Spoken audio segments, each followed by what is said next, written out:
देशाचे पोलीस एका ठिकाणी बसले, भारताचा, अमेरिकेचा आणि रशियाचा. अमेरिकेचा पोलीस म्हणे आमची पोलीस सुपर, 1 वाजता चोरी झाली 1:30 वाजता चोर धरते. रशियाचा पोलीस म्हणे आमची पोलीस सुपरस्टार, 1 वाजता चोरी झाली 1:05 चोर धरते म्हणे. भारताचा पोलीस म्हणे बस, अरे आमच्या पोलिसाले 2 दिवसा आधीपासून माहीत असते म्हणे कुठं चोरी होणार आहे.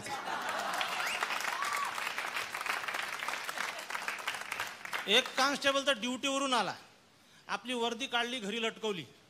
आता हा बायकोले मागूनही पैसे दे नाही, त्यामुळे ती वाटच पाय का हा कवा वर्दी काढते ना आपण त्यातून पैसे काढतो. याले जशी डुलकी लागली, तिनं आपला त्याच्या वर्दीत हात घातला आणि 5-50 रुपये असे काढले.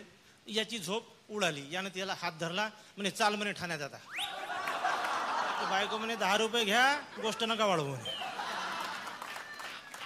तुम्हाला सांगतो, एका चोराले एका कॉन्स्टेबलनं चोरी करताना रेड हँड धरलं आणि त्याला म्हणे चाल म्हणे ठाण्यात, आणि त्याला ओढत घेऊन चालला. चोर अर्ध्या दूरपर्यंत आला आणि मग त्यानं सांगितलं काय म्हणे जमदार साहेब, हा होता कॉन्स्टेबल. त्यानं जसं जमदार म्हटलं याचं प्रमोशनच झालं एकदम, याची सॅलरीच वाढली, याच्या घराला अरे गॅलरीच दिसायला लागली. याने त्याला सोडलं. काय म्हणतं म्हणे, काय नाही म्हणे चप्पल राहिली म्हणे, जातो नाही येतो, तुम्ही थांबा म्हणे इथं. आता हा तर जमदार झाला होता, जाय म्हणे. आता तो गेला तर येते का साहेब, तो काही वापस आला नाही. 15 दिवसानं तोच चोर पुन्हा या कॉन्स्टेबलला सापडला.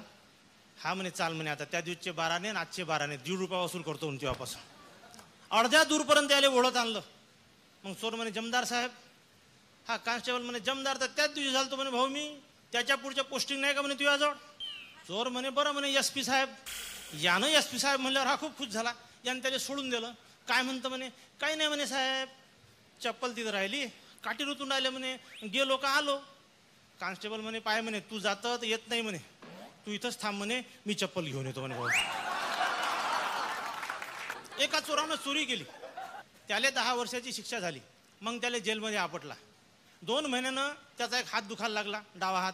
त्या जेलच्या डॉक्टरनं त्याला तपासलं आणि त्याला सांगितलं तुला गँग्रीन झाला म्हणे, तू हात सडते आणि हात नाही कापला तर तू अंग सडते म्हणे. तो म्हणे हात कापा, पण महा तो कापलेला हात माझ्या शरीराचा हिस्सा आहे म्हणे आणि मी हिंदू धर्माचा माणूस आहे म्हणे. तो हात जरी असला तरी त्याची अंतिम क्रिया वैदिक पद्धतीने झाली पाहिजे म्हणे. तुम्ही तो कापला हात पार्सलनं माझ्या गावाला पाठवून द्या म्हणे. डॉक्टर लोक म्हणे नाही ते का तुझ्या कापल्या हाताची आम्ही बिर्याणी करून राहिलो का म्हणे. त्याने त्याचा हात कापला, पार्सलनं त्याच्या गावाला पाठवून दिला. 2 महिन्याने त्याची टांग दुखायला लागली. डॉक्टर म्हणे गँग्रीन. हो म्हणे कापा, पण गावाला पाठवता म्हणे बापा. त्यानं पुन्हा त्याचा पाय कापला, पार्सलनं त्याच्या गावाला पाठवून दिला. 6 महिन्यानं दुसरा हात दुखायला लागला. डॉक्टर म्हणे गँग्रीन, हात कापा लागते नाही तर अंग सडते. सो म्हणे कापा पण गावाला पाठव जा म्हणे. मग सारी तयारी झाली त्या हात कापाची. त्याला टेबलावर घेतलं. 5-6 डॉक्टर जमा झाले. त्या दवाखान्याचा मोठा ऑफिसर आला ते दवाखाना तपासाले. काय जांगड बुत्ता आहे म्हणे. ते म्हणे काही नाही म्हणे, याचा हात कापला तर गावाला पाठवा लागते, पाय कापला तर गावाला पाठवा लागते. आता हात कापतो गावाला पाठवतो. तो ऑफिसर म्हणे अरे तुम्हाला मूर्ख बनवून राहिला म्हणे, हळूहळू फरार होऊन राहिला म्हणे तो.